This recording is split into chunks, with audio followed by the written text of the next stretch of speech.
जी अज असीं ना पी रहे हैं कमाद जनाब तुहाडे सामने वेलना चल रहा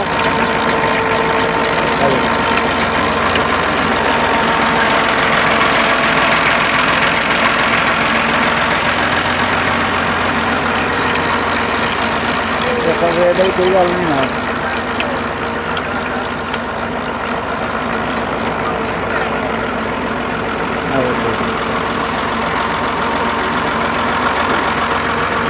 गुड़ भी खाओ तो जनाब रो भी पियो तुहाडे सामने जनाब गुड़ बन रहा धोखा फिर वाली गल कोई नहीं है ये भी गुड़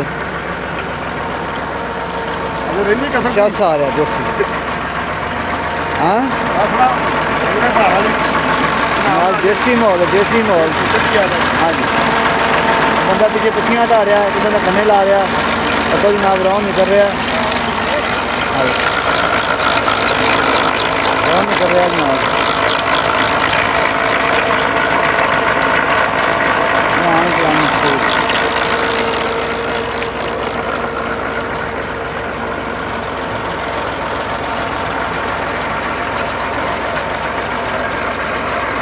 और ये सिर्फ भूतना भी जनाब आया वेलने से जनाब तुहानू सारा मज़ा लवो जनाब देसी माहौल देख के देसी भरावां वास्ते हाँ तो आ जाओ सारे रल मिल के गुड़ खाने गन्ना चूपने रोह पीने तो तुहाडे सामने जनाब मशीनां काम कर रही हैं धोखा फरेब वाली गल कोई नहीं तो जनाब देसी माहौल ठीक है जी है कमाल दे कोल सारा सिस्टम जनाब तुहाडे सामने डेरा देसी माहौल है तो जनाब बड़ा मज़ा आ रहा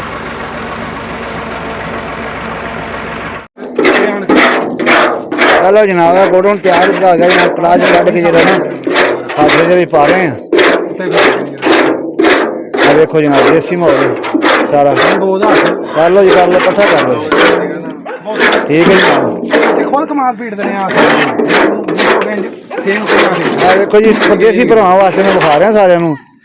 ताकि तुम भी देख लो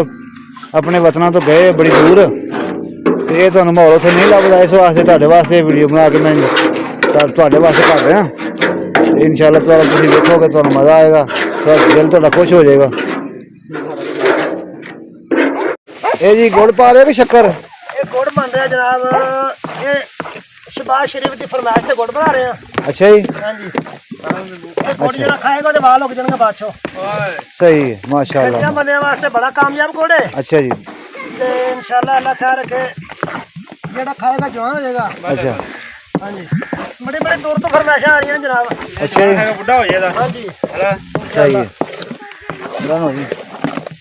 चल अग बाल थले तो अग बाल है अच्छा जी ए जेड़ा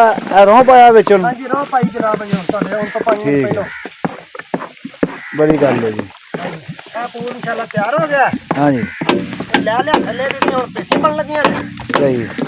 अल्लाह समझ ठीक है इंशाअल्लाह अगली गल तुहानू पता ही है अच्छा जी सही लो जनाब तुहाडे सामने जनाब मशीनां काम कर रही हैं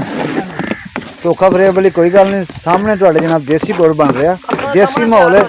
तो आ वेखो वेलना भी लगा है तुहाडे सामने हुणे रोह कढ़िया ते आ रोह भी तुहाडे कोल सामने आप कढ़िया पिया आ वेखो ठीक है तो जनाब गुड़ भी माशाअल्लाह बड़ा चंगा पै रहा जी रंग भी चंगा कण भी बड़ा है आ जाओ फिर सारे रल के खाने भराओ तो आ जाओ जल्दी जल्दी आओ फिर खाइए